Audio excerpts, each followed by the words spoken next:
ഇയ്യോബിൻ്റെ പുസ്തകം 1-ാം അധ്യായം 6 മുതൽ 22 വരെയുള്ള വാക്യങ്ങൾ. ഇയ്യോബിൻ്റെ പുസ്തകം 1-ാം അധ്യായം 6 മുതൽ 22 വരെയുള്ള വാക്യങ്ങൾ. ഒരു ദിവസം ദൈവപുത്രന്മാർ യഹോവയുടെ സന്നിധിയിൽ നിൽപ്പാൻ ചെന്നു. അവരുടെ കൂട്ടത്തിൽ സാത്താനും ചെന്നു. യഹോവ സാത്താനോട്, നീ എവിടെ നിന്ന് വരുന്നു എന്ന് ചോദിച്ചതിന് സാത്താൻ യഹോവയോട്, ഞാൻ ഭൂമിയിൽ ഊടാടി സഞ്ചരിച്ചിട്ട് വരുന്നു എന്ന ഉത്തരം പറഞ്ഞു. യഹോവ സാത്താനോട്, എൻ്റെ ദാസനായ ഇയ്യോബിൻ്റെ മേൽ നീ ദൃഷ്ടി വെച്ചുവോ? അവനെപ്പോലെ നിഷ്കളങ്കനും നേരുള്ളവനും ദൈവഭക്തനും ദോഷം വിട്ടകലുന്നവനും ഭൂമിയിൽ ആരും ഇല്ലല്ലോ എന്ന് അരുളി ചെയ്തു. അതിന് സാത്താൻ യഹോവയോട്, വെറുതെയോ ഇയ്യോബ് ദൈവഭക്തനായിരിക്കുന്നത്? നീ അവനും അവൻ്റെ വീട്ടിനും അവനുള്ള സകലത്തിനും ചുറ്റും വേലി കെട്ടി ഇട്ടില്ലയോ?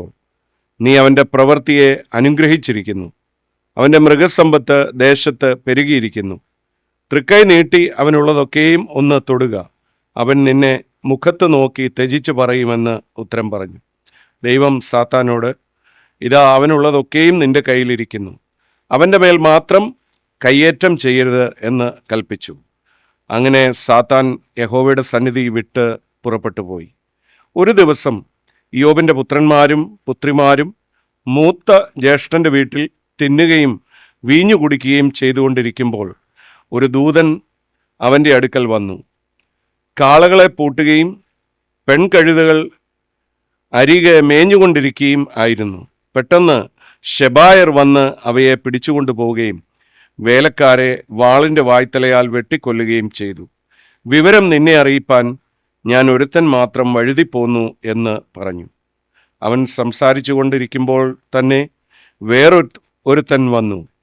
ദൈവത്തിൻ്റെ തീ ആകാശത്തു നിന്ന് വീണ് കത്തി. ആടുകളും വേലക്കാരും അതിനിരയായിപ്പോയി. വിവരം നിന്നെ അറിയിപ്പാൻ ഞാൻ ഒരുത്തൻ മാത്രം വഴുതിപ്പോന്നു എന്ന് പറഞ്ഞു.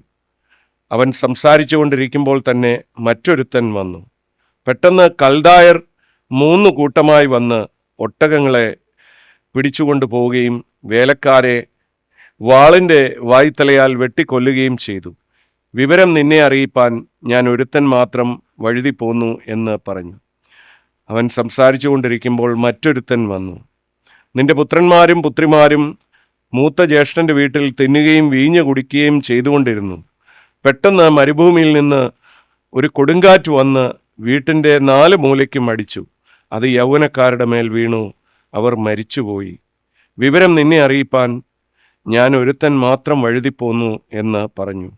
അപ്പോൾ ഇയ്യോബ് എഴുന്നേറ്റ് വസ്ത്രം കീറി തല ചിരച്ച് സാഷ്ടാംഗം വീണ് നമസ്കരിച്ചു. നഗ്നനായി ഞാൻ എൻ്റെ അമ്മയുടെ ഗർഭത്തിൽ നിന്ന് പുറപ്പെട്ടു വന്നു.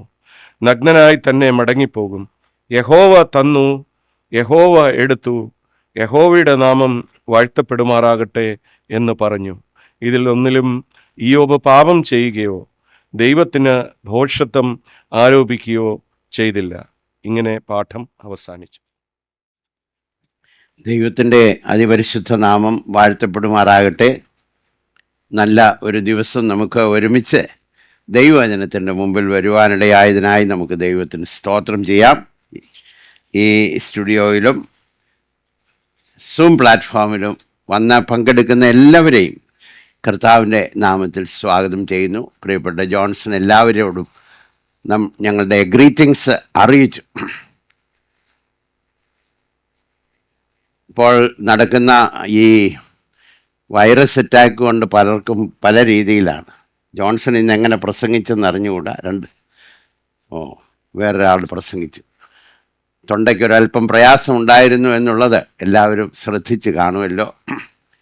നമ്മുടെ ഈ വൈകിട്ടത്തെ ശുശ്രൂഷയിൽ ആരംഭ സമയത്ത് ഗാനം പാടിയത് ജോഷുവ ആണ്.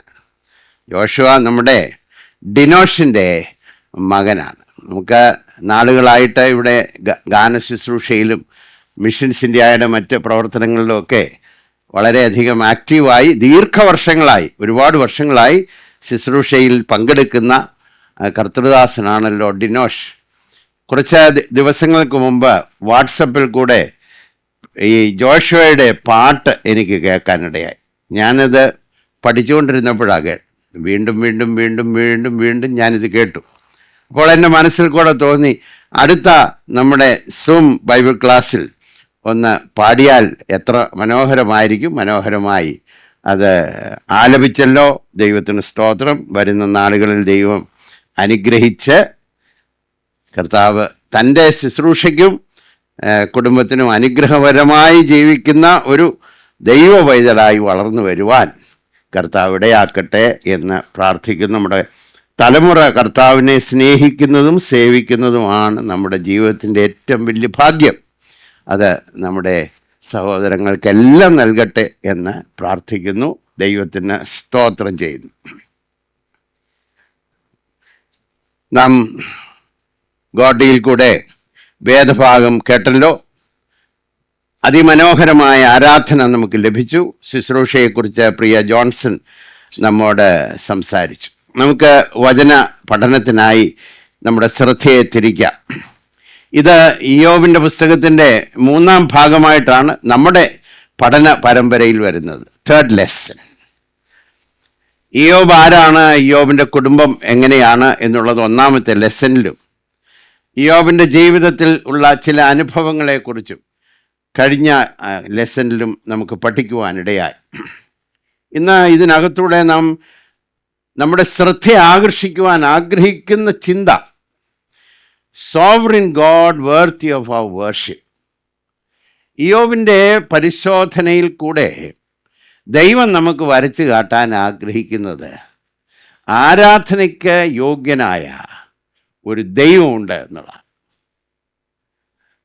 പൈശാചികൻ്റെ ഹൃദയത്തിലെ ചിന്ത അങ്ങനെ ഒരു ആരാധ്യ പുരുഷനില്ല എന്നുള്ളതാണ്. അത് അദ്ദേഹത്തിൻ്റെ അഭിപ്രായത്തിലൊക്കെ നമുക്ക് കാണാനായിട്ട് കഴിയും. എന്നാൽ ഈ ചിന്തയിൽ കൂടെ നമുക്ക് മനസ്സിലാക്കാൻ കഴിയും, there is a sovereign God. സർവാധിപതിയായി വാഴുന്ന ഒരു ദൈവം. അവൻ നമ്മുടെ എല്ലാം ആരാധനയ്ക്ക് യോഗ്യനാണ്. 6-ാമത്തെ വാക്യം ആരംഭിക്കുന്നത് ഒരു ഹെവൻലി കോർട്ട് അല്ല, സ്വർഗീയമായ ഒരു ചെറിയ ഒരു കൂട്ടത്തെ നമ്മൾ ദർശിച്ചുകൊണ്ടാണ്. ദൈവസന്നിധിയിൽ നിൽക്കുന്ന ഒരു കൂട്ടം, ദൈവത്തിൻ്റെ പുത്രന്മാർ വന്നു ചേർന്നു എന്നാണ് പറയുന്നത്. അദൃശ്യ ലോകത്തെ നമുക്ക് വേണ്ടും പോലെ കാണാനുള്ള അവസരം ഇല്ല, കാണാൻ കഴിയുന്നതുമല്ല. നമ്മളെ പുസ്തകത്തിലേക്ക് നോക്കുമ്പോൾ പഴയ നിയമകാലത്തും പുതിയ നിയമകാലത്തും ഒക്കെ വളരെ റെയറായി ചില അനുഭവങ്ങളൊക്കെ പ്രവാചകന്മാർക്കൊക്കെ ഉണ്ടായിട്ടുണ്ട്. മറുരൂപമലയിൽ വെച്ച് കർത്താവിൻ്റെ മഹത്വം ഒന്ന് കാണാനും മോശയും ഏലിയാവും വന്ന് സംസാരിക്കുന്നത് കാണാനും 3 ശിഷ്യന്മാർക്ക് ഭാഗ്യം ലഭിച്ചു. അപ്പോസ്തലനായ പൗലോസിന് 3-ാം സ്വർഗത്തോളം എടുക്കപ്പെട്ട് അദൃശ്യലോകത്തിൻ്റെ ചില ഭാഷകൾ കേൾക്കാനും ചില ദർശനങ്ങൾ ഉണ്ടാകാനും അദ്ദേഹത്തിനിടയായി. പത്മോസ് ദ്വീപിലായ യോഹന്നാന് ഇവിടെ കയറി വരിക എന്നുള്ള ആ ശബ്ദത്തിൽ, ആ കമാൻഡിൽ കയറി ചെന്ന സ്വർഗീയമായ അനുഭവങ്ങൾ ഭാവിയിൽ സംഭവിക്കാനുള്ളതൊക്കെ കാണാൻ അദ്ദേഹത്തിന് ഇടയായി. എന്നാൽ നമുക്ക് ഒരല്പം ഈ അദൃശ്യ ലോകത്തിലെ പ്രവർത്തനങ്ങളെക്കുറിച്ച് ചെറിയ അറിവ് ലഭിക്കുന്ന ഒരു പുസ്തകമാണ് ഇയ്യോബിൻ്റെ പുസ്തകം. അത് തുടങ്ങുന്നത് തന്നെ അങ്ങനെയാണ്. എന്താണ് അവിടെ സംഭവിക്കുന്നത്? നമുക്കതിലേക്കൊന്ന് നോക്കാം. അവിടെ വന്നു ചേർന്ന ദൈവപുത്രന്മാർ എന്നൊരു വാക്കാണ്, സൺസ് ഓഫ് ഗോഡ്. വാസ്തവത്തിൽ ദൈവത്താൽ സൃഷ്ടിക്കപ്പെട്ടവർ എന്നുള്ളതാണ് അതിൻ്റെ ഊന്നൽ. Created by God. സിംഹാസനങ്ങളാകട്ടെ, കർത്തൃത്വങ്ങളാകട്ടെ, വാഴ്ചകളാകട്ടെ, സകലവും ദൈവത്താൽ സൃഷ്ടിക്കപ്പെട്ടു എന്ന് കൊലോസ്യ ലേഖനം 1:16 പറഞ്ഞിരിക്കുന്നു. അപ്പോൾ അവിടെ നിൽക്കുന്നതൊക്കെ ദൈവത്തിൻ്റെ സൃഷ്ടിയാണ്. അതുകൊണ്ടാണ് പൈശാചികനും സാത്താനും അവിടെ വന്നത്. കാരണം originally he is also a creation of God. ദൈവമാണല്ലോ അവനെ സൃഷ്ടിച്ചത്. വീണുപോയി എങ്കിലും ദൈവത്തിൻ്റെ ഒരു സൃഷ്ടിയാണ്. അവിടെ കയറി വന്നു. 2 തരത്തിലുള്ള ആളുകളെയാണല്ലോ അവിടെ ചിത്രീകരിക്കുന്നത്. ഒന്ന്, ദൈവത്തിൻ്റെ പുത്രന്മാരുടെ കൂട്ടത്തിൽ ദൂതന്മാർ. വാസ്തവത്തിൽ നമ്മുടെ ജീവിതത്തിന് വളരെ അധികം രീതിയിൽ സഹായിക്കുന്ന ഒരു കൂട്ടരാണിത്. എബ്രായ ലേഖനം 1-ാം അധ്യായത്തിൻ്റെ 14-ാമത്തെ വാക്യത്തിൽ ലേഖകൻ പ്രകാരം പറയുന്നു, രക്ഷിക്കപ്പെടുവാനിരിക്കുന്നവരുടെ സേവകാത്മാക്കളാണ് ദൂതന്മാരെന്ന്. അത് നമുക്ക് മനസ്സിലാക്കുമ്പോൾ ഈ അദൃശ്യ ലോകത്തിൽ നിന്ന് നമുക്ക് സഹായം എത്തിക്കാൻ ദൈവം ഉപയോഗിക്കുന്ന അങ്ങനെ ഒരു കൂട്ടരുണ്ട് എന്നോർത്ത് ദൈവത്തിന് സ്തോത്രം ചെയ്യണം. കാല് കല്ലിൽ തട്ടിപ്പോകാതെ സൂക്ഷിക്കുന്നു എന്നൊക്കെ പഴയ നിയമത്തിൽ പറഞ്ഞിരിക്കുമ്പോൾ ദി ഏഞ്ചൽസ്, എത്ര നല്ല അനുഭവങ്ങൾ. പ്രവാചകന്മാരെ സൂക്ഷിക്കുവാൻ വിശേഷാൽ ഏലിസായുടെ ചുറ്റും പാളയം ഇറങ്ങി ആരാം രാജാവിൻ്റെ സൈന്യത്തിൽ നിന്ന് വിടുവിക്കാൻ ദൈവം തൻ്റെ ദൂതന്മാരെ അയച്ചു. പത്രോസിനെ കാരാഗ്രഹത്തിൽ നിന്ന് പുറത്തു കൊണ്ടുവരുവാൻ ദൈവം ഒരു ദൂതനെ അയച്ചു. ഏലിയാവിനെ തൻ്റെ നിരാശയിൽ സഹായിക്കുവാനായി ദൈവം ഒരു ദൂതനെ അയച്ചു. അപ്പോൾ അങ്ങനെ ഒരു വലിയൊരു കൂട്ടം, 1000 10,000 എന്നാണ് തിരുവചനത്തിൽ അതിനെക്കുറിച്ച്, അവരുടെ എണ്ണത്തെക്കുറിച്ച് പറഞ്ഞിരിക്കും. ദൈവം ഇവരെ സൃഷ്ടിച്ചപ്പോൾ ഭൂമിക്ക് അടിസ്ഥാനം ഇടുന്നതിന് മുമ്പേ സൃഷ്ടിച്ചതാണ് എന്ന് യോബിൻ്റെ പുസ്തകം 38-ന്റെ 6-ലും 7-ലും നമുക്ക് കാണാനായിട്ട് കഴിയും. അവർ മുന്നമേ സൃഷ്ടിക്കപ്പെട്ടവരാണ്.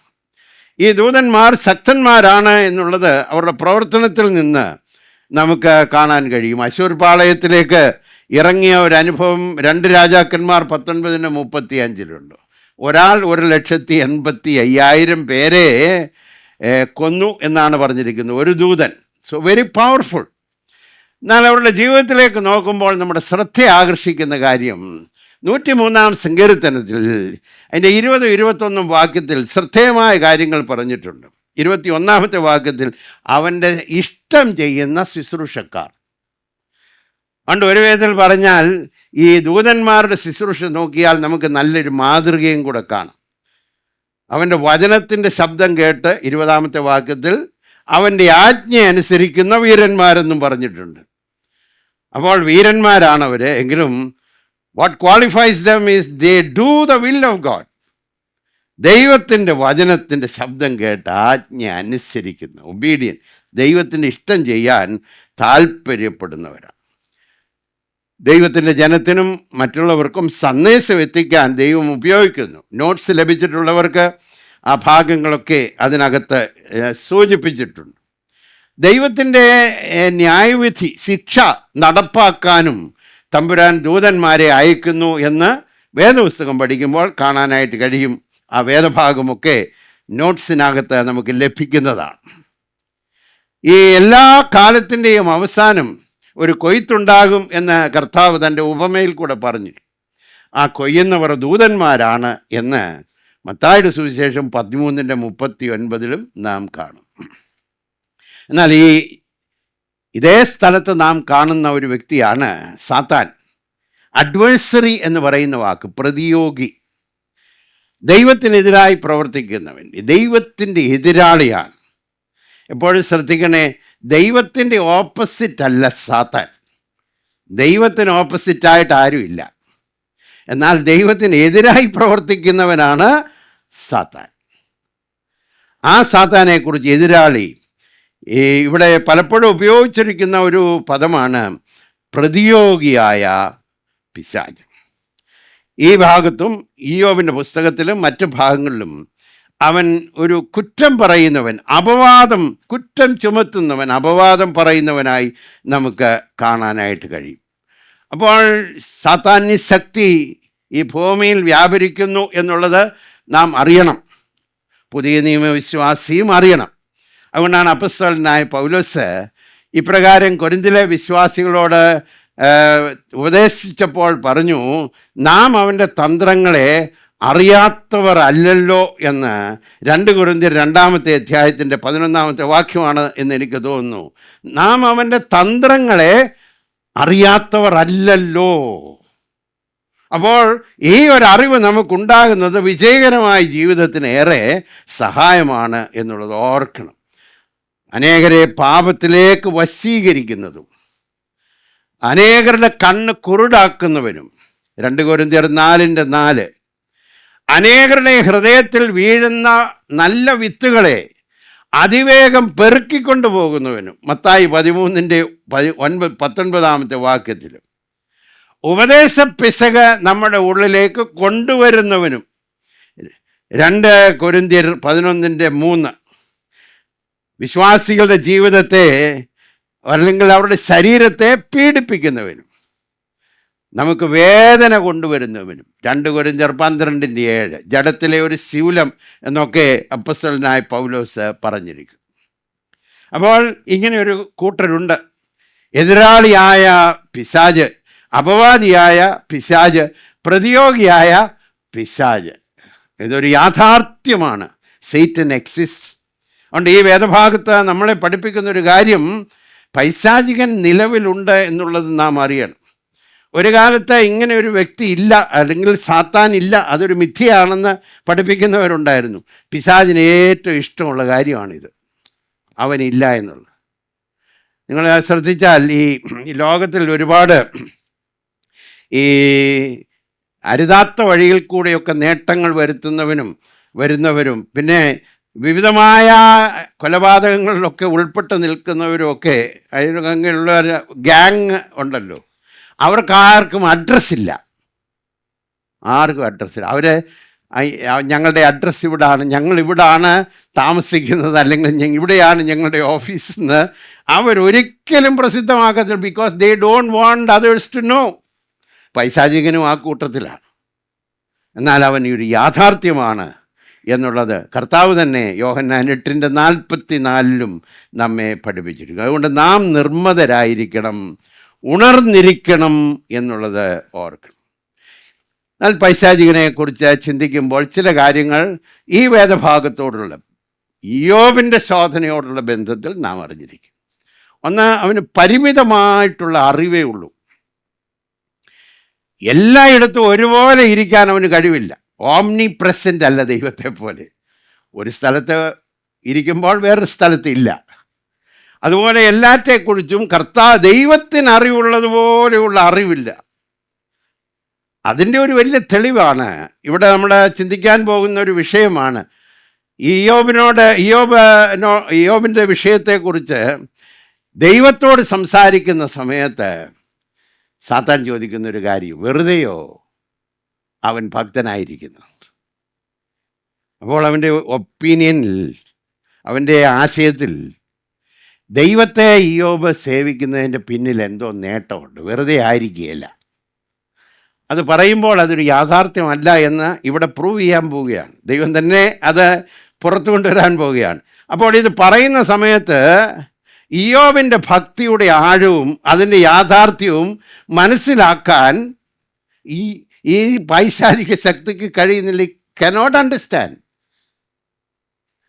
അവൻ്റെ അറിവ് പരിമിതമാണ് എന്നുള്ളത് ഓർക്കണം. 2,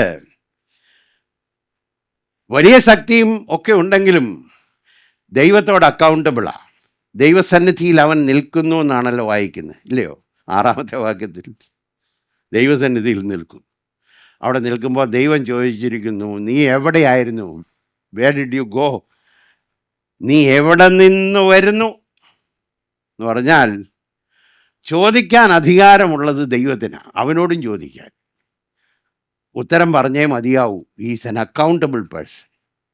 അപ്പോൾ പൈശാചികന് ശക്തി ഉണ്ടെങ്കിലും ദൈവത്തിൻ്റെ പരമാധികാരത്തിൻ്റെ കീഴിൽ അവൻ ഒതുങ്ങി നിൽക്കുന്നു എന്നുള്ളത് ഞാനും നിങ്ങളും ഓർക്കണം. നീ എവിടെ നിന്ന് വരുന്നു?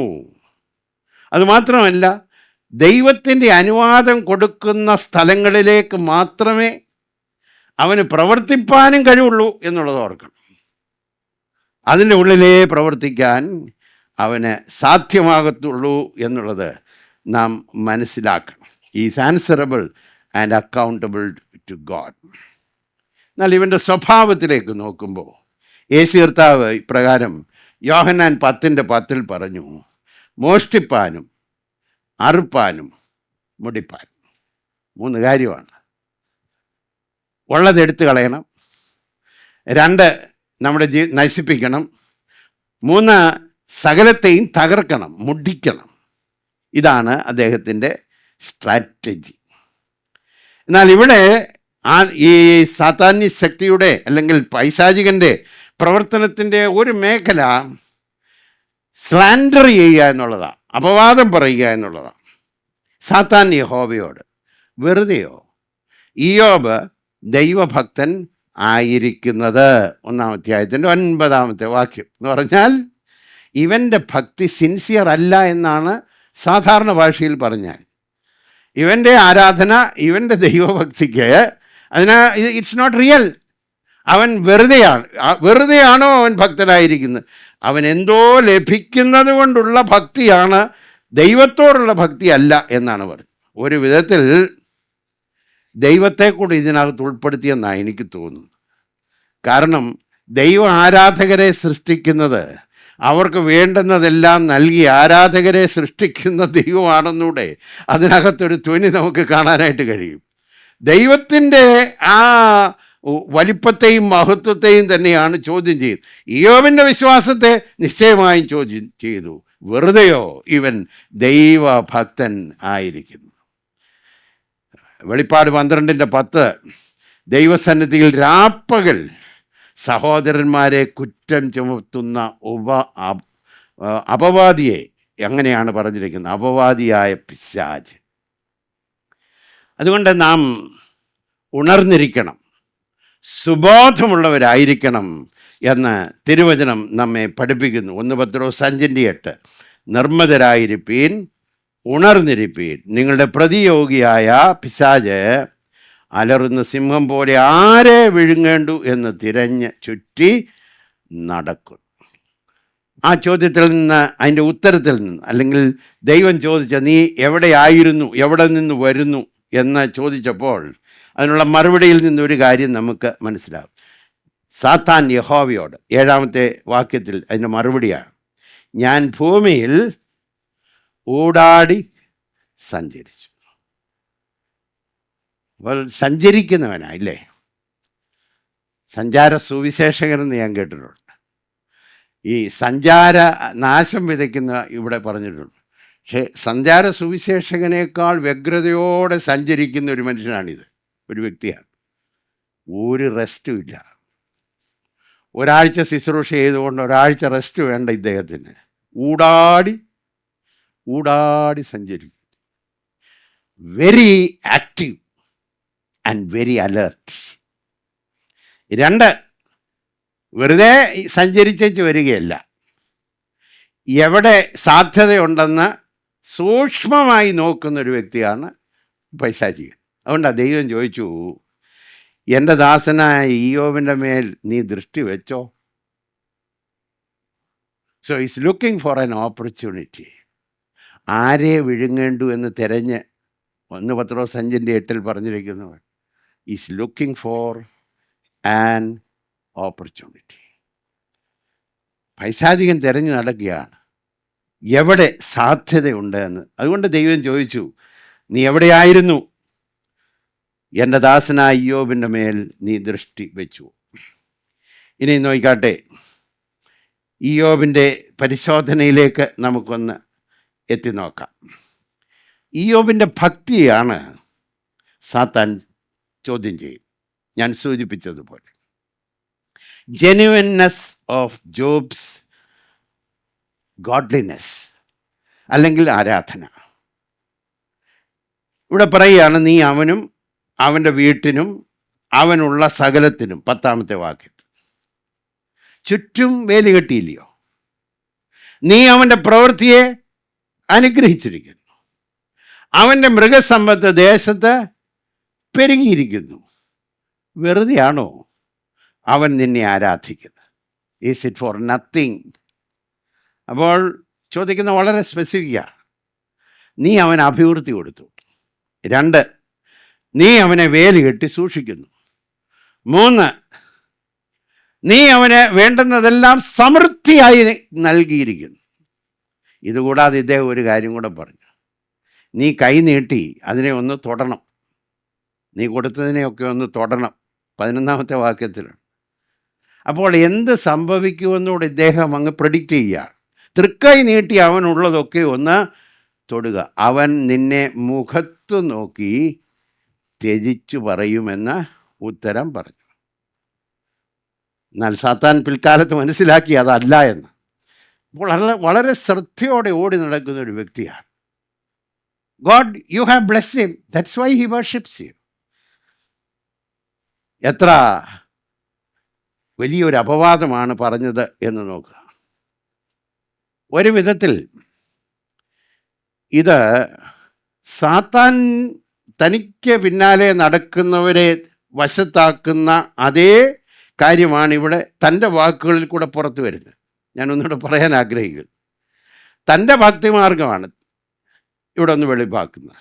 യേശു കർത്താവിനെ പരീക്ഷിച്ച സമയത്ത് മൂന്നാമത്തെ പരീക്ഷ ഓർക്കുന്നുണ്ടോ? കർത്താവിനെ ഒരു മലമേൽ കൊണ്ട് നിർത്തിയേച്ച് പറഞ്ഞു, ഈ കാണുന്നതെല്ലാം നീ ഒന്ന് നോക്കിക്കേ, ഇതെല്ലാം ഞാൻ നിനക്ക് തരാം, നീ ഒന്ന് വണങ്ങിയാൽ മതി എന്ന് പറഞ്ഞാൽ, വണങ്ങുന്നവരെ സൃഷ്ടിക്കുന്നത് കൊടുത്തുകൊണ്ടാണെന്നുള്ളതാണ് അദ്ദേഹത്തിൻ്റെതായ പോളിസി. അതുതന്നെയാണ് ദൈവത്തിൻ്റെ മേലെ അവൻ ആക്ഷേപിക്കുന്നത്. വെറുതെയോ ഇയ്യോബ് നിന്നെ ആരാധിക്കുന്നത്? വെറുതെയോ? വാസ്തവത്തിൽ അതിലേക്കൊന്ന് നോക്കിക്കാട്ടെ. അവനുള്ളതൊക്കെയും നിന്റെ, ഉടനെ ദൈവം പറയുകയാണ്, അവനുള്ളതൊക്കെയും നിന്റെ കയ്യിൽ ഇരിക്കും. ഇപ്പോൾ തൊടാൻ ഒക്കുന്നില്ല, കാരണം ദൈവം ഒരു വേലി കെട്ടിയിരിക്കും. ഈ പൈശാചികൻ ഈ വേലി വലിയ ഒരു വിധത്തിൽ പറഞ്ഞ അലർജിയാണെന്ന് എനിക്ക് തോന്നുന്നു. ഏദൻ തോട്ടത്തിൽ ചെന്നപ്പോഴേ അവരോട് ചോദിച്ചു, ഈ വൃക്ഷത്തിലെ ഫലം തിന്നരുതെന്ന് ദൈവം കൽപ്പിച്ചിട്ടുണ്ടോ? ഇതിന് വേലി കെട്ടിയിട്ടുണ്ടോ? അപ്പോൾ പറഞ്ഞു, തോട്ടത്തിലുള്ള സകല വൃക്ഷത്തിൻ്റെ മേൽ ഞങ്ങൾക്ക് അധികാരം തന്നിട്ടുണ്ട്, എന്നാൽ ഇതിൻ്റെ മേലുണ്ടല്ലോ ഞങ്ങൾക്ക് അധികാരമില്ല. ഈ ബൗണ്ടറി വെക്കുന്നത് പൈശാചികന് ഇഷ്ടമല്ല. വേലി എപ്പോഴും ശ്രദ്ധിച്ചു നോക്കിയിട്ടുണ്ട്. ദൈവികമായ പദ്ധതിക്ക്, ദൈവികമായ അനുഗ്രഹത്തിനെല്ലാം ബൗണ്ടറി ഉണ്ട്. ഏദൻ തോട്ടത്തിൽ പോലും ഉണ്ടായിരുന്നു ബൗണ്ടറി. എല്ലാം ആകാം, പക്ഷേ ഈ വൃക്ഷത്തിൻ്റെ ഫലം തിന്നരുത്. അപ്പോൾ ഇദ്ദേഹം ഇയ്യോബിൻ്റെ ജീവിതത്തിലേക്ക് നോക്കിയപ്പോൾ അവിടെയുണ്ടൊരു വേലി. നീ അവന് ചുറ്റും വേലി കെട്ടിയിരിക്കുന്നു. അതുകൊണ്ട് ദൈവം ഇത് ഒന്ന് പ്രൂവ് ചെയ്യാൻ തന്നെ തീരുമാനിച്ചു. God decided to prove it. വെറുതെയോ? ദൈവത്തിനറിയാം തൻ്റെ ദാസനായ ഇയ്യോബ് തന്നെ സ്നേഹിക്കുന്നു.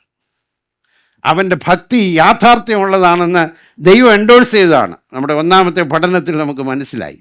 നിഷ്കളങ്കൻ, നീതിയുള്ളവൻ, ദൈവത്തെ ഭയപ്പെടുന്നവൻ, പാപത്തോട് അകന്ന് ജീവിക്കുന്നവൻ, ദൈവം എൻഡോഴ്സ് ചെയ്ത. എന്നാലും പൈശാചികൻ ഉടനെ ഒരു അപവാദം പറഞ്ഞു.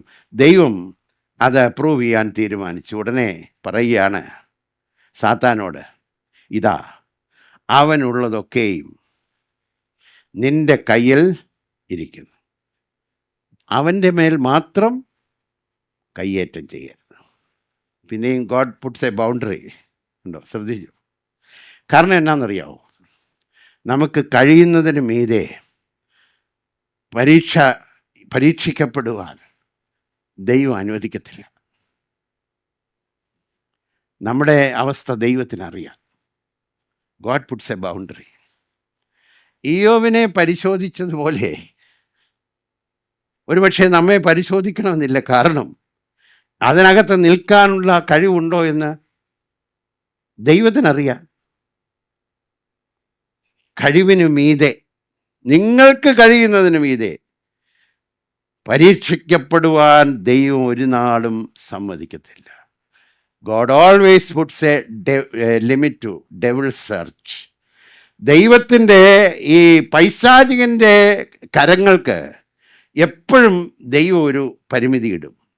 അതിനപ്പുറത്തേക്ക് വരാൻ ദൈവം ഒരിക്കലും അനുവദിക്കത്തില്ല.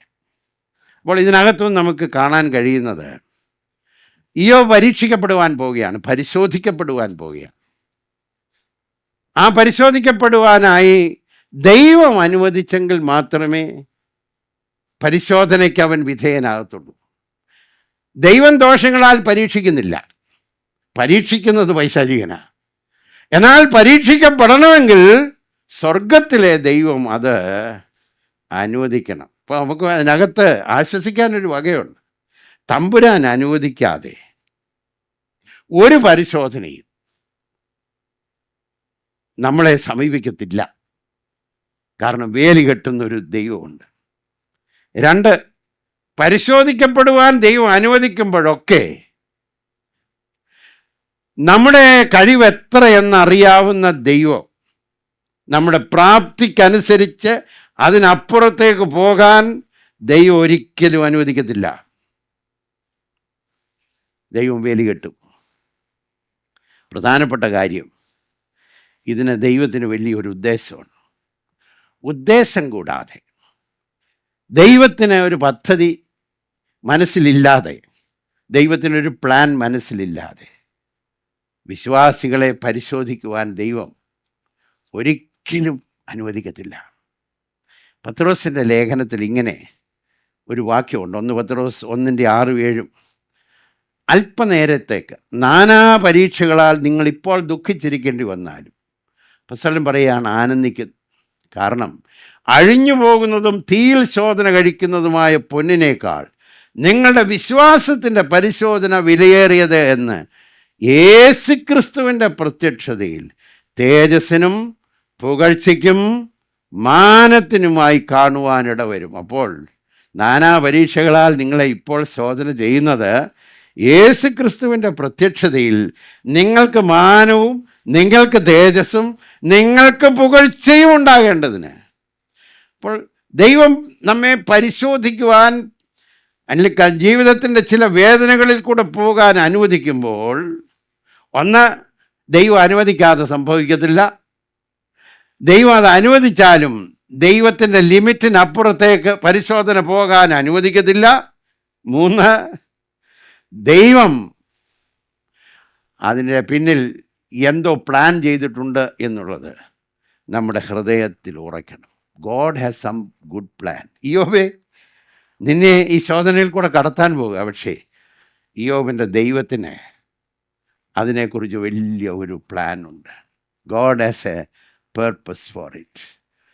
അത് പിന്നീട് ഇയ്യോബ് തന്നെ പറയുന്നുണ്ട്, ഞാൻ ശോധന ചെയ്യപ്പെട്ടാൽ പൊന്നുപോലെ ഞാൻ പുറത്തു വരും. ഈ അനുവാദം കിട്ടിക്കഴിഞ്ഞപ്പോൾ പൈശാചികൻ ശോധന ചെയ്യുന്നു. അതികഠിനമായ ശോധനയാണ്. അല്പസ്വാതന്ത്ര്യം കിട്ടിക്കഴിഞ്ഞപ്പോൾ അദ്ദേഹം ചെയ്യാനുള്ളത് വളരെ ശക്തമായി ചെയ്തു. 1-2 കാര്യങ്ങളൊന്ന് ശ്രദ്ധിച്ചു നോക്കാട്ടെ. അത് നിവർത്തിച്ചെടുക്കാനുള്ള അദ്ദേഹത്തിൻ്റെ എൻത്യൂസിയാസം, തീക്ഷ്ണതയൊന്ന് നോക്കി. അത് കേട്ട മാത്രയിൽ അങ്ങനെ സാത്താൻ യഹോവയുടെ സന്നിധി വിട്ടുപോയി. പിന്നെ ഡിലേ ഒന്നുമില്ല. കിട്ടിയ മാത്രയിൽ യേശു കർത്താവ് യൂദായോട് പറഞ്ഞതുപോലെ ചെയ്യാനുള്ളത് വേഗത്തിൽ ചെയ്യാൻ. That is his tendency. വളരെ എൻത്യൂസിയാസ്റ്റിക്കാണ്. 2, ഏതെല്ലാം തരത്തിലാണ്, ഏതെല്ലാം ഏജൻസ് എന്ന് ഞാനൊന്ന് ഉപയോഗിക്കട്ടെ, മാർഗങ്ങളിൽ കൂടെയാണ് ഈ മനുഷ്യനെ പൈശാചികൻ പീഡിപ്പിച്ചതെന്ന് നോക്കാട്ട്. 1, ശെബായർ വന്നു. അതാണ് ആദ്യം 14-15 വാക്യത്തിൽ. അവർ വന്ന് കാളകളെയും പെൺകഴുതുകളെയും കൊണ്ടുപോയി. അതുമാത്രമല്ല, അവരെ നോക്കിക്കൊണ്ടിരുന്ന വേലക്കാരെയും നശിപ്പിച്ചു. അപ്പോൾ 1 ശെബയർ വന്നു. 2, ദൈവത്തിൻ്റെ തീ ആകാശത്ത് നിന്ന് വീണു കത്തിയെന്നാണ് 16 വാക്യം. ലൈറ്റ്നിങ് ആയിരിക്കാം, മിന്നലായിരിക്കാം. അപ്പോൾ 2 ഉപയോഗിക്കുന്നത് അതാണ്. 3, കൽദയർ വന്ന് 3 കൂട്ടമായി വന്ന് ഒട്ടകങ്ങളെ പിടിച്ചു കൊണ്ടുപോയി. അപ്പോൾ കൽദയർ. 4, പെട്ടെന്ന് മരുഭൂമിയിൽ നിന്നൊരു കൊടുങ്കാറ്റ് വന്ന് വീടിൻ്റെ 4 മൂലയ്ക്ക് വടിച്ചു. അത് യൗവനക്കാരുടെ മേൽ വീണു. അങ്ങനെയാണ് മക്കൾ നഷ്ടപ്പെടുന്നത്. അപ്പോൾ അനുവാദം കിട്ടിയ മാത്രയിൽ ഉടൻ തന്നെ പുറപ്പെട്ടു പോയി. തനിക്കാവുന്ന മേഖലകളെല്ലാം താൻ ഉപയോഗിക്കുന്നു. All sides. നമ്മൾ പത്രോസിൻ്റെ ലേഖനത്തിൽ നിന്ന് വായിച്ച പോലെ നാനാ പരീക്ഷകൾ തൻ്റെ ജീവിതത്തിൽ വന്നു കയറി. എന്ത് സംഭവിച്ചു എന്ന് നോക്കാട്ടെ. ഒന്ന്, ധനം നഷ്ടപ്പെട്ടു. കാളകൾ, ആടുകൾ, മാടുകൾ, ഒട്ടകങ്ങൾ എല്ലാം നഷ്ടപ്പെട്ടു. ദാസന്മാരെയും നഷ്ടപ്പെട്ടു. Lost is wealth. യേശുകർത്താവ് പറഞ്ഞ വാക്ക് എത്ര ശരിയാ. മോഷ്ടിപ്പാൻ അവൻ വരും, ടു സ്റ്റീൽ.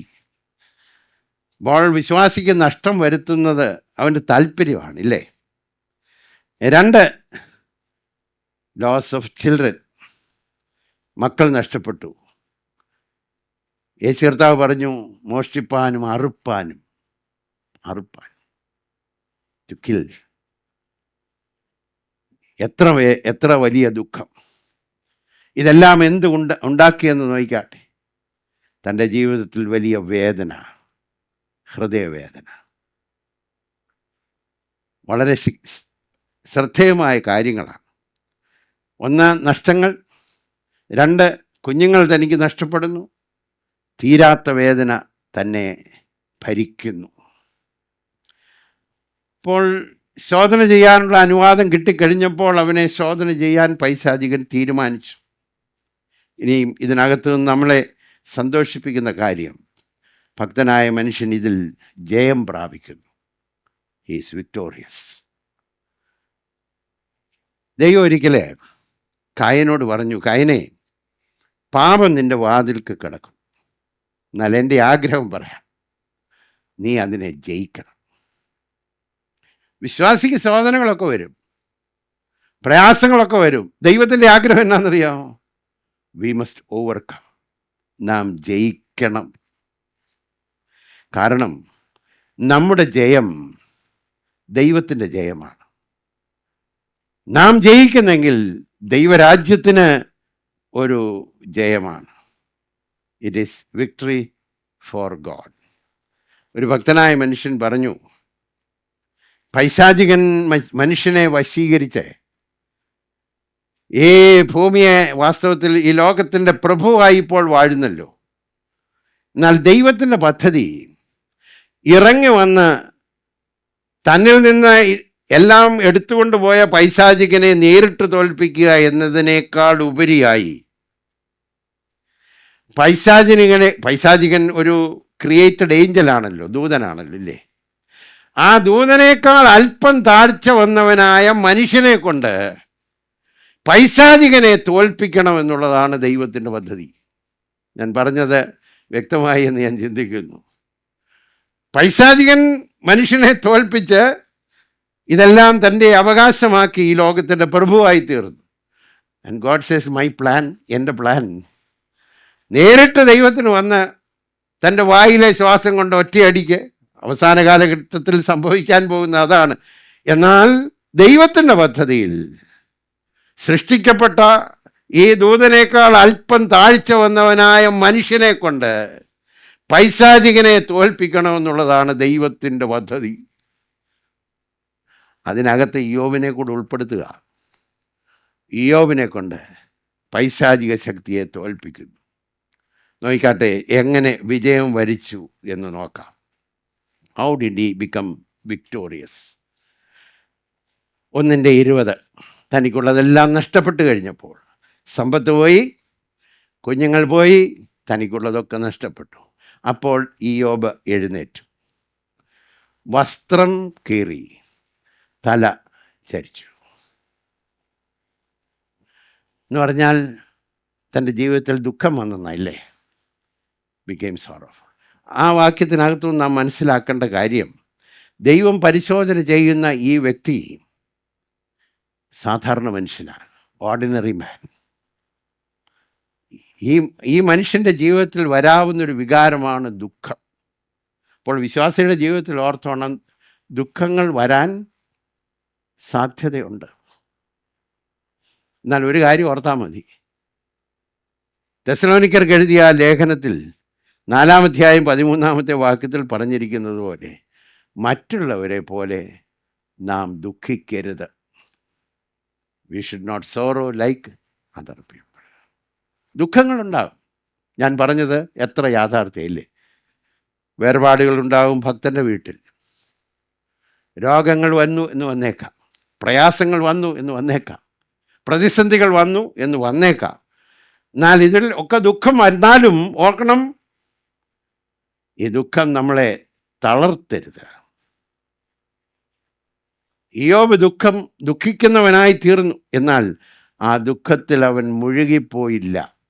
അത് വളരെ ശ്രദ്ധേയമാണ്. അവൻ ദുഃഖിച്ചു കഴിഞ്ഞപ്പോൾ ഇപ്രകാരം വസ്ത്രം കീറി തലചരിച്ചു.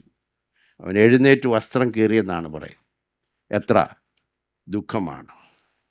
എന്നാൽ പ്രത്യാശയില്ലാത്തവരെ പോലെ അവൻ ദുഃഖിച്ചില്ല. രണ്ടാമത് നോക്കാട്ടെ. അപ്പോൾ ദുഃഖത്തിൽ അവൻ മുഴുകിപ്പോയില്ല. പല വിശ്വാസികളും ജീവിതത്തിൽ വരുന്ന പരിശോധനയുടെ മുമ്പിൽ ദുഃഖത്തിൽ അങ്ങ് ആണ്ടുപോകാറുണ്ട്. പിന്നീട് എഴുന്നേൽക്കാൻ കഴിയുക. എന്നാൽ ആ ദുഃഖത്തിൽ ആണ്ടുപോകാതെ അതിനെ അതിജീവിക്കണം. 2, ഇയ്യോബിൻ്റെ ജീവിതം നോക്കാട്ടെ. സാഷ്ടാംഗം വീണ് നമസ്കരിച്ചു. ഈ വർഷിപ്ഡ് എന്ന ഇംഗ്ലീഷ് ഭാഷ കേട്ടോ. പരിശോധന വരുമ്പോൾ ഇങ്ങനെ പ്രതികരിക്കുന്നവരുണ്ടോ? ദുഃഖം വരുമ്പോൾ ആരാധിക്കുന്നവരുണ്ടോ? ഒരു കൂട്ടരേ ഉള്ളൂ, സാക്ഷാൽ ദൈവഭക്തൻ. In the midst of greatest pain he worshipped. സാഷ്ടാംഗം വീണ് നമസ്കരിച്ചു. അപ്പോൾ അവൻ്റെ ആരാധനയ്ക്ക് ഒരു കോട്ടവും വന്നില്ലല്ലോ. അതിൻ്റെ കാരണം എന്നാണെന്നറിയോ? അവന് ലഭിച്ച അനുഗ്രഹങ്ങളിലാണ് അവൻ ആരാധിച്ചതെങ്കിൽ, ശ്രദ്ധിക്കണേ ആ വാക്കം, അവന് ലഭിച്ച അനുഗ്രഹങ്ങളിലാണ് അവൻ്റെ ആരാധന നിന്നിരുന്നത് എങ്കിൽ അവൻ ആരാധിച്ചത് ദൈവത്തെ അല്ല, അവൻ ആരാധിച്ചത് സ്വയത്തെയാണ്. ഈ വർഷിപ്പ് സെൽഫ്. അപ്പോൾ എനിക്ക് കിട്ടുന്നത് കൊണ്ടാണ് ഞാൻ ആരാധിക്കുന്നതെങ്കിൽ, ഞാൻ ആരാധിക്കുന്നത് തന്ന ദൈവത്തെ അല്ല, ഞാൻ ആരാധിക്കുന്നത് എന്നെ തന്നെയാണ്. ഇയ്യോബ് അങ്ങനല്ല. ഇയ്യോബ് ആരാധിച്ചത് ദൈവത്തെയാണ്. ഇയ്യോബ് ആ ദൈവത്തെ ആരാധിച്ചത് കൊണ്ട് കയ്യിലിരുന്നതെല്ലാം പോയിട്ടും ആരാധനയ്ക്കൊരു കോട്ടവും ഇല്ലല്ലോ. അവൻ സാഷ്ടാംഗം വീണ് നമസ്കരിച്ചു. അപ്പോൾ ഇയ്യോബ് പ്രൂവ് ചെയ്തത് എന്താണെന്നറിയാമോ? തെളിയിച്ചത്, he was proving that he was not worshipping self, but he was worshipping God. ദൈവത്തെയാണ് ആരാധിച്ചത്. നമ്മുടെ ജീവിതത്തെ ഇതിനോടുള്ള ബന്ധത്തിൽ എപ്പോഴും ശോധന ചെയ്യണം. നമ്മുടെ ജീവിതത്തെ ഈ മാറാത്ത സെൽഫിൽ നിന്ന് മാറ്റിയെടുത്തെങ്കിൽ മാത്രമേ നമ്മുടെ ആരാധനയും പൂർണ്ണമാകത്തുള്ളൂ. അല്ലെങ്കിൽ നമ്മുടെ ആരാധനയ്ക്കകത്ത് മറഞ്ഞിരിക്കുന്നൊരു സ്വാർത്ഥത ഉണ്ടാകാൻ സാധ്യതയുണ്ട്. സ്വാർത്ഥതയില്ലാതെ ആരാധിക്കണമെന്നുണ്ടെങ്കിൽ ദൈവമായിരിക്കണം. കിട്ടിയാലും കിട്ടിയില്ലെങ്കിലും, ഉണ്ടെങ്കിലും ഇല്ലെങ്കിലും ദൈവത്തിന് സ്തോത്രം, കർത്താവേ ഞാൻ നിന്നെ ആരാധിക്കും. ലഭിക്കുന്നത് കൊണ്ടാണ് ആരാധിക്കുന്നതെങ്കിൽ ആരാധിക്കുന്നത് തന്നവനെയല്ല, നമ്മെ തന്നെ ആരാധിക്കുന്നതെന്ന് ഓർക്കണം. അതുകൊണ്ട് ആ ഒരു ചേഞ്ച് വരുന്നത് നമ്മുടെ ഹൃദയത്തിൽ ദൈവകൃപ വ്യാപരിക്കുമ്പോഴാണ്. Grace changes our heart. ഇത് സാത്താൻ അറിയത്തില്ലായിരുന്നു. ഇയ്യോബിൻ്റെ ജീവിതത്തിൽ തൻ്റെ ഹൃദയത്തെ മാറ്റിയെടുത്തൊരു ദൈവമുണ്ട്. സ്വയത്തിൽ നിന്ന് ദൈവത്തിലേക്ക് നോക്കാൻ അവൻ്റെ ഹൃദയത്തെ മാറ്റിയെടുത്തൊരു ദൈവമുണ്ട്. അതുകൊണ്ട് ലഭ്യമായാലും ലഭ്യമായില്ലെങ്കിലും, ഉണ്ടെങ്കിലും ഇല്ലെങ്കിലും, തന്നാലും തന്നില്ലെങ്കിലും ദൈവത്തിന് സ്തോത്രം. മൂന്നാമത് ശ്രദ്ധിച്ച് നോക്കാട്ടെ. Submitted to the sovereignty of God. ദൈവത്തിൻ്റെ തീരുമാനത്തിന്, താൻ സർവാധിപതിയായ ദൈവത്തിൻ്റെ തീരുമാനത്തിന് കീഴ്പ്പെട്ടു. യഹോവ തന്നു, യഹോവ എടുത്തു. ശ്രദ്ധിച്ചു നോക്കിയേ ആ വാക്കുകൾ. തൻ്റെ സർവാധികാരത്തിൽ തന്നു. ഇയ്യോബ് പറയുക, തൻ്റെ സർവാധികാരത്തിൽ അതെടുത്തു. ദൈവത്തിൻ്റെ അധികാരത്തിന് ഞാൻ കീഴ്പ്പെടും. എത്ര വലിയ ഭക്തനായില്ലയോ? നമ്മൾ പറയാറുണ്ട്, എൻ്റെ ഇഷ്ടമല്ല കർത്താവേ, നിൻ്റെ ഇഷ്ടമാണ്. ദൈവത്തിൻ്റെ ഇഷ്ടം ഇങ്ങനെയാണെങ്കിൽ നിൻ്റെ ഇഷ്ടം തന്നെ ആകട്ടെ എന്ന് പറയുന്ന ദൈവകൃപ. യേശു കർത്താവ് അത് പറഞ്ഞു. പിതാവേ, ഈ പാനപാത്രം ഉണ്ടല്ലോ, വലിയ പ്രയാസമാണ്, കഴിയുമെങ്കിൽ ഇത് നീക്കണം, എങ്കിലും നീ തന്നെങ്കിൽ എടുക്കും, നീ എടുക്കുന്നെങ്കിലും സ്തോത്രം. യഹോവ തന്നു, യഹോവ എടുത്തു. എൻ്റെ അർത്ഥം, എൻ്റെ കയ്യിലുണ്ടായിരുന്നത് തമ്പുരാൻ്റെ ഹിതപ്രകാരം തന്നതാണ്, അതിന് സ്തോത്രം. ഇപ്പോൾ എൻ്റെ കയ്യിലില്ലെങ്കിൽ ദൈവത്തിൻ്റെ ഹൃദയപ്രകാരം എടുത്തതാണ്, എൻ്റെ ദൈവത്തിൻ്റെ സ്തോത്രം. ഇത് വലിയ ആരാധനയാണ് കേട്ടോ. നമ്മൾ ഈ സത്യത്തിലും ആത്മാവിലും ആരാധിക്കണമെന്നൊക്കെ പറയുമ്പോൾ ഇത്രയും ആഴത്തിൽ ആരാധിക്കാൻ കഴിഞ്ഞെങ്കിൽ ഭാഗ്യവാന്മാരാ നമ്മൾ. ആ ലെവലിലേക്ക് ഉയരാൻ കഴിയുമോ എന്ന് എനിക്കറിഞ്ഞുകൂടാ. 116 സങ്കീർത്തനക്കാരൻ്റെ ഭാഷയാണ് നമുക്കിഷ്ടം. യഹോവ എൻ്റെ പ്രാർത്ഥനയും യാചനയും കേട്ടതുകൊണ്ട് ഞാൻ അവനെ സ്നേഹിക്കുന്നു. തെറ്റില്ല, കറക്റ്റാ പറഞ്ഞു. അങ്ങനെ സ്നേഹിക്കത്തുള്ളോ? അല്ലാതെ വന്നാൽ സ്നേഹിക്കുമോ? കുടുംബജീവിതത്തിലൊന്ന് ആലോചിച്ച് നോക്കിയേ. കിട്ടേണ്ടത് കിട്ടുമ്പോഴേ സ്നേഹിക്കത്തുള്ളെങ്കിൽ ആ കുടുംബജീവിതത്തിലെ ബന്ധം എങ്ങനെ ഇരിക്കും? തരുന്നത് കൊണ്ടോ ലഭിക്കുന്നത് കൊണ്ടോ അല്ല, ഉള്ളം തുറന്ന് സ്നേഹിക്കുന്നത് കൊണ്ട്. Right attitude, submission to the sovereignty of God. നാലാമത് നോക്കിക്കാട്ടെ. അപ്പോൾ ദുഃഖത്തിൽ മുഴുകിപ്പോയില്ല. രണ്ടാമതായി അദ്ദേഹം ആരാധിച്ചു. മൂന്നാമത് ദൈവത്തിൻ്റെ ഹിതത്തിന് കീഴ്പ്പെട്ടു. 4, റൈറ്റ് ആറ്റിറ്റ്യൂഡ് ടു ലൈഫ്, നല്ല മനോഭാവം. 21 വാക്യം നോക്കിക്കാട്ടെ. നഗ്നനായി ഞാൻ എൻ്റെ അമ്മയുടെ ഗർഭത്തിൽ നിന്ന് പുറപ്പെട്ടു വന്നു. നഗ്നനായി തന്നെ മടങ്ങിപ്പോകും. അതിനകത്ത് ഒരു കാര്യം മറിഞ്ഞു കിടപ്പുണ്ടെന്നാണ് എൻ്റെ വിചാരം. ജീവിതത്തിൻ്റെ ബ്രിവിറ്റി അല്പമേ ഉള്ളെന്ന്. നഗ്നനായി വന്നു, നഗ്നനായി പോകും. അതുതന്നെ ജീവിതത്തെ ശുദ്ധീകരിക്കും. ഈ ബോധം ഉണ്ടെങ്കിൽ തന്നെ എന്തെല്ലാം കാര്യത്തിൽ നിന്ന് മാറി നിൽക്കുമെന്നറിയോ? വന്നു പോകുമെന്ന്, അതാ പറഞ്ഞതിൻ്റെ ചുരുക്കം. പറയുമ്പോഴേ ശരിയാകത്തുള്ളൂ. വന്നു പോകും. ആ ഒരു ബോധം ഉണ്ടെങ്കിൽ ജീവിതത്തെ വളരെയധികം ശോധന ചെയ്തേ ജീവിക്കത്തുള്ളൂ. പലപ്പോഴും നമ്മൾ വിശ്വാസത്തിലൊക്കെ മുന്നേറിയവരാണെങ്കിലും പോകുന്ന കാര്യത്തെക്കുറിച്ച് അധികം ഒന്നും ബോധ്യമുള്ളവരായിട്ടല്ല ജീവിക്കുന്നത്. ആ ഒരു ഉൾബോധം ഉണ്ടെങ്കിൽ വളരെ കെയർഫുള്ളായിട്ടേ ജീവിക്കത്തുള്ളൂ, അല്ലേ? ഇനി നോക്കിക്കാട്ടെ. വന്നപ്പോൾ ഒന്നും കൊണ്ടുവന്നില്ലെന്ന് അതല്ലേ പറഞ്ഞ്. നഗ്നനായി ലോകത്തിലേക്ക് വന്നു. പോകുമ്പോഴും ഒന്നും കൊണ്ടുപോകത്തില്ല. അപ്പോൾ എൻ്റെ ഉള്ളിൽ കൂടെ വന്ന ചിന്തയൊന്ന് പറഞ്ഞോട്ടെ.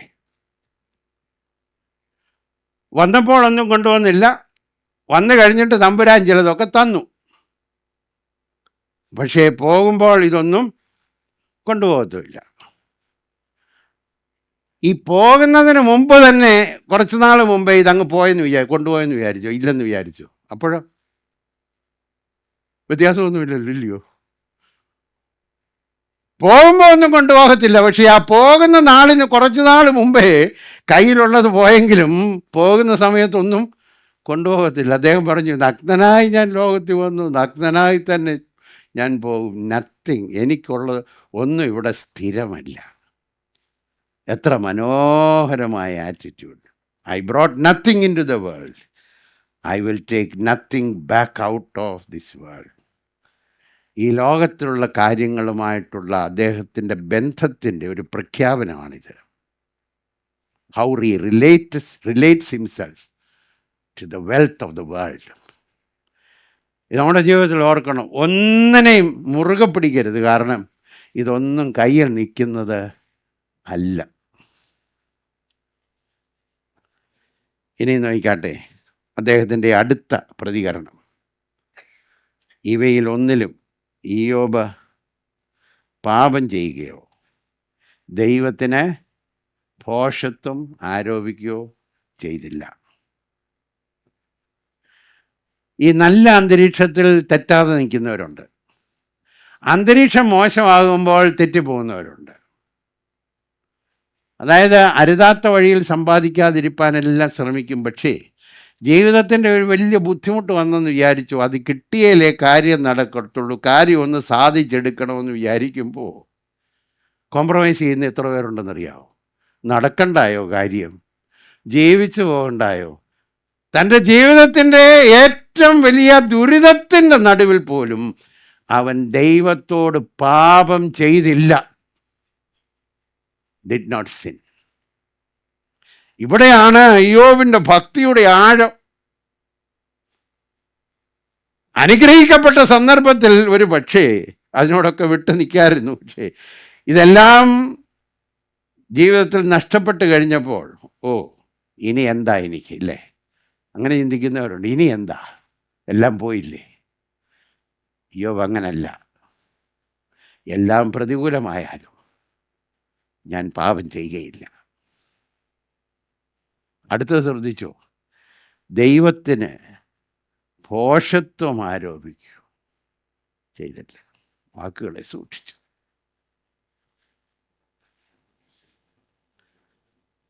ഇയ്യോബിൻ്റെ ഭാര്യ പോലും പറഞ്ഞങ്ങനെ ഇനിയും നല്ലതേ ദൈവത്തെ പോലും അങ്ങ് ശപിച്ചേച്ച് മരിക്കുന്നതാണ്. നോ, തൻ്റെ വായിൽ നിന്ന് ദൈവത്തിന് കുറ്റം ആരോപിക്കാതെ, അറിയാതെ പോലും നമ്മൾ പറഞ്ഞു പോകുന്നൊരു വാചകമുണ്ട്, എങ്കിലും ദൈവം എന്നോട് ഇങ്ങനെ ചെയ്തല്ലോ എന്നില്ലയോ? വിശ്വാസമൊക്കെ ഉണ്ടെങ്കിലും അറിയാതെ അങ്ങ് പറഞ്ഞു പോകുന്ന. ഇയ്യോബ് പിന്നീടുള്ള ഭാഗങ്ങളിലൊക്കെ ചിലതൊക്കെ പറഞ്ഞു പോയിട്ടുണ്ട്.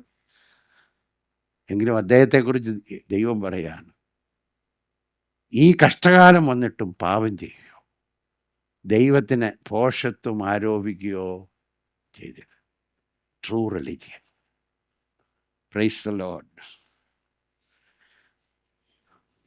ഇനി നോക്കിക്കട്ടെ, ആറാമതൊരു കാര്യം കൂടെ. യഹോവ തന്നു, യഹോവ എടുത്തു. യഹോവയുടെ നാമം വാഴ്ത്തപ്പെടുമാറാകട്ടെ. ഇപ്പോഴത്തെ ഭാഷയിൽ പറഞ്ഞാൽ പ്രൈസ് ദി ലോർഡ് എന്നല്ലയോ? എങ്ങനെ പറയും? 10 മക്കൾ പോയി, ഒട്ടകങ്ങൾ പോയി, കാളകൾ പോയി, പെൺകഴുതകൾ പോയി, എല്ലാം പോയി, ഒന്നുമില്ല.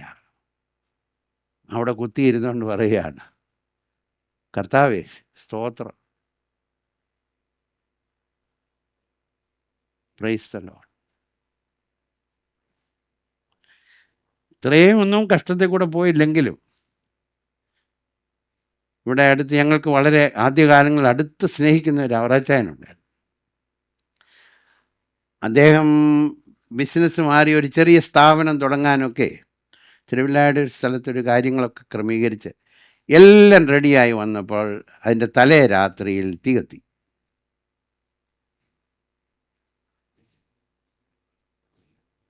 അവിടെ നിന്നുകൊണ്ട് ദൈവത്തിന് സ്തോത്രം പറഞ്ഞൊരു ഭക്തനായ മനുഷ്യനാണ് അദ്ദേഹം.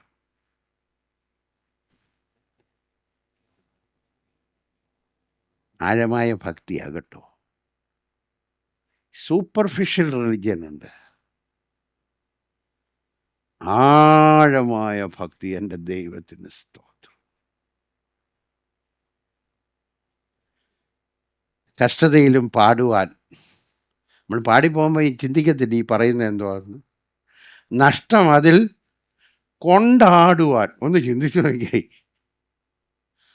നടക്കത്തില്ലെന്നറിയാം, അതുകൊണ്ട് പാട്ടുകാരൻ അതിൻ്റെ പ്രാർത്ഥന പുറകെ പറഞ്ഞു, ശക്തി അരുളുക നാഥനെ, ഭക്തിയിൽ പൂർണ്ണനാക്കുക. കണ്ടോ, ഭക്തിയുടെ പൂർണ്ണത വരണമെന്നുണ്ടെങ്കിൽ കഷ്ടതയിലും പാടാൻ കൃപ വേണം. നഷ്ടം വരുമ്പം കൊണ്ടാടാൻ സെലിബ്രേറ്റ് ചെയ്യാനെന്നാണ് എൻ്റെ അർത്ഥം കൊണ്ട്. എത്ര വലിയ ഭക്തിയല്ലേ! സ്വർഗം സന്തോഷിച്ചു. എൻ്റെ വിചാരം പിശാചിനെ നോക്കി തമ്പുരാൻ ചിരിച്ചു കാണും. കണ്ടോടാ, എൻ്റെ ഭക്തൻ, നീ പറഞ്ഞു എന്നെ ശപിക്കുമോ? നില്ലയോ? നിന്നെ തള്ളിപ്പറഞ്ഞ് നിന്നെ ശപിക്കുമെന്ന് പറഞ്ഞ അവനെ നോക്കി പ്രകാരം പറഞ്ഞു, കണ്ടോ എൻ്റെ ഭക്തൻ കഷ്ടത്തിൻ്റെ നടുവിൽ സാഷ്ടാംഗം വീണു ആരാധിക്കുന്നു, കഷ്ടത്തിൻ്റെ നടുവിൽ എൻ്റെ ഇഷ്ടത്തിന് കീഴ്പ്പെടുന്നു, കഷ്ടത്തിൻ്റെ നടുവിൽ നല്ല മനോഭാവത്തോടെ ഇരിക്കുന്നു. എല്ലാ കഷ്ടങ്ങൾ വരുന്നെങ്കിലും ഹൃദയത്തിൻ്റെ ഉള്ളിൽ നിന്ന് പോലും പാപം വരാതെ തന്നെ തന്നെ സൂക്ഷിക്കുന്നു. എല്ലാം കഴിയുമ്പോൾ സ്തോത്രം ചെയ്യുന്നു. വെറുതെയോ ഈ യോബ് ഭക്തനായിരിക്കുന്നത്? Is it for nothing? അബ്രാമിനോടൊന്ന് ചോദിച്ചേ, അബ്രാമിൻ നിൻ്റെ ഭക്തി എങ്ങനെയാ? കുഞ്ഞിനെ കിട്ടിയതും ഉണ്ടായിരുന്നു, ഒരുപാട് നന്ദി ഉണ്ടായിരുന്നു, ഒരുപാട് സന്തോഷിക്കുകയും ചെയ്തു. എന്നാൽ തമ്പുരാൻ പറഞ്ഞപ്പോൾ യാഗപീഠത്തിലിട്ട് കിടത്തി, ഒന്നേ ഉള്ളൂ കേട്ടോ, രണ്ടില്ല, ഒന്നേ ഉള്ളൂ. കത്തി ഉയർത്തിയപ്പോൾ സ്വർഗം പ്രസാദിച്ചു. വെറുതെ അല്ല ആരാധിക്കുന്നത്. Not because God gives something. തമ്പുരാൻ തന്നത് ഇപ്പോൾ എടുക്കാനാണ് കൽപ്പനയെങ്കിൽ ഞാൻ ഇപ്പോഴും ആരാധിക്കും. സ്തേപ്പാനോസ് ഏറ് കൊണ്ടപ്പോഴേ വേദഭാഗം വായിക്കണം. അവൻ മുട്ടുകുത്തി എന്താ പറയുന്നത്? സ്വർഗത്തിലേക്ക് നോക്കി. ഓ, ഹൃദയത്തെ നിറച്ചു. അപ്പോൾ ഈ സ്വർഗം തുറന്നിരിക്കുന്നതും ദൈവോത്തരൻ എങ്ങനെ എഴുന്നേറ്റ് നിൽക്കാതിരിക്കും? ഇല്ലയോ? തൻ്റെ ഭക്തൻ ഇങ്ങനെ തന്നെ സ്നേഹിക്കുമ്പോൾ. നമ്മുടെ നോർത്ത് ഈസ്റ്റേൺ സ്റ്റേറ്റിൽ ഗാരോ വർഗത്തിൽ നോക്സെങ് എന്ന് പറയുന്നൊരു മനുഷ്യൻ, നമുക്കറിയാം, എല്ലാവർക്കും അറിയാവുന്ന ചരിത്രം. ക്രിസ്തുവിശ്വാസം നിമിത്തം പീഡനം അനുഭവിക്കുക. തൻ്റെയും ഭാര്യയും കുഞ്ഞുങ്ങളെയും കൊണ്ടുവന്നു. വിശ്വാസം തള്ളിപ്പറയുന്നില്ലെങ്കിൽ കുഞ്ഞുങ്ങളെ കൊല്ലുമെന്ന് പറഞ്ഞു. അദ്ദേഹം പറഞ്ഞു, I have decided to follow Jesus, no turning back. യേശുവിൻ പിൻപേ പോകാൻ ഉറച്ചു. ഭാര്യയെ വാളിനിരയാക്കിയപ്പോൾ പോയാലും ഞാൻ എൻ്റെ കർത്താവിൻ്റെ പിന്നാലെ. തൻ്റെ നേരെ തിരിഞ്ഞു. അദ്ദേഹം പറഞ്ഞു, the cross before me, the world behind me. ക്രൂസ് എൻ്റെ മുമ്പിൽ, ലോകം എൻ്റെ പിൻപിൽ. പിന്മാറാതെ എൻ്റെ കർത്താവിനെ പിൻഗമിക്കും. ലോകമേ കിട്ടിയത് കൊണ്ടല്ല, നേടിയത് കൊണ്ടുമല്ല, എൻ്റെ ദൈവം ആരാധനയ്ക്ക് യോഗ്യനാണ്. Is worthy of worship. Magnificence of his glory എന്ന് ഞാനൊന്ന് പറഞ്ഞോട്ടെ. ദൈവത്തിൻ്റെ മഹത്വത്തിൻ്റെ തേജസ് അത്ര വലുതാണ്. എങ്ങനെ ആരാധിക്കാതിരിക്കും? ഓരോരുത്തരെ നമുക്ക് നോക്കാം. അബ്രഹാമിൻ്റെ ജീവിതം, അബ്രഹാമിനോട് ഇതെങ്ങനെ ചെയ്യും? അബ്രഹാമേ, ഞാനേ ആരാനി പാർക്കുമ്പോൾ മെസൊപ്പൊത്താമ്യയിലായിരിക്കുമ്പോൾ തേജോമയനായ ദൈവം എനിക്ക് വെളിപ്പെട്ടു. അങ്ങനെയാണല്ലോ സ്തേഫാനോസ് പറഞ്ഞ്, അബ്രഹാമിന് തേജോമയനായ ദൈവം വെളിപ്പെട്ടു. ഓ, ആ തേജസ്സിൻ്റെ മുമ്പിൽ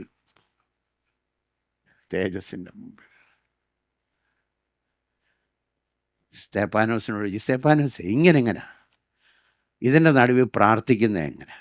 ഇങ്ങനെ നടുവിൽ ശത്രുക്കളോട് ക്ഷമിക്കുന്നത് എങ്ങനെ? അപ്പോൾ അദ്ദേഹം പറയും, ഞാനേ എൻ്റെ കർത്താവിനെക്കുറിച്ച് എനിക്കറിയാം. ക്രൂസിൽ 3 ആണിമേൽ തൂങ്ങി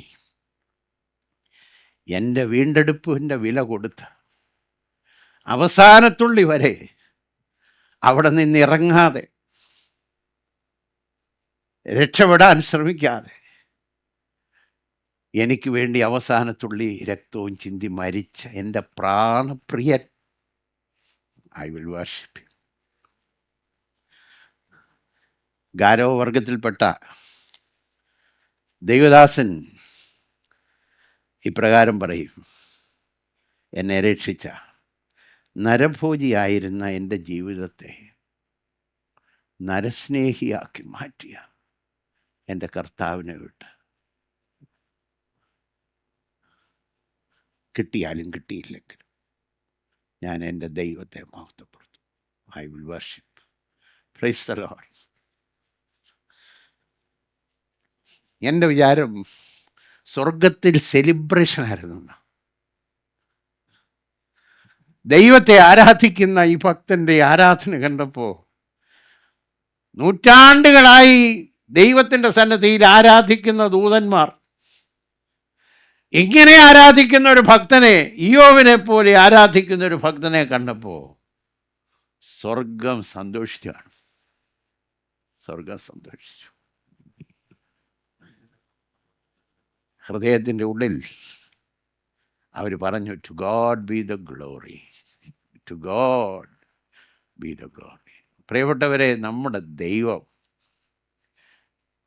സുന്ദരനും ശ്രേഷ്ഠനും 10,000-ങ്ങളിൽ സുന്ദരനും വീണ്ടെടുപ്പുകാരനും മതിയായവനും നടത്തുന്നവനും നമുക്ക് വേണ്ടി അവസാനത്തുള്ളി രക്തം തന്നെ തന്ന് നമ്മെ വീണ്ടെടുത്ത നമ്മുടെ കർത്താവ്, ആരാധനയ്ക്ക്, നമ്മുടെ സ്തുതികൾക്ക്, നമ്മുടെ സ്തോത്രത്തിന്, നമ്മുടെ ത്യാഗത്തിന്, നമ്മുടെ പ്രവർത്തനത്തിന്, നമ്മുടെ ശുശ്രൂഷയ്ക്ക് അവൻ യോഗ്യനാവും. ഹല്ലേലൂയ. ദൈവത്തിൻ്റെ പരിശുദ്ധാത്മാവ് ഇങ്ങനെ കർത്താവിനെ ആരാധിപ്പാൻ നമ്മെ എല്ലാം ഒരുക്കട്ടെ എന്ന് പ്രാർത്ഥിക്കുന്നു.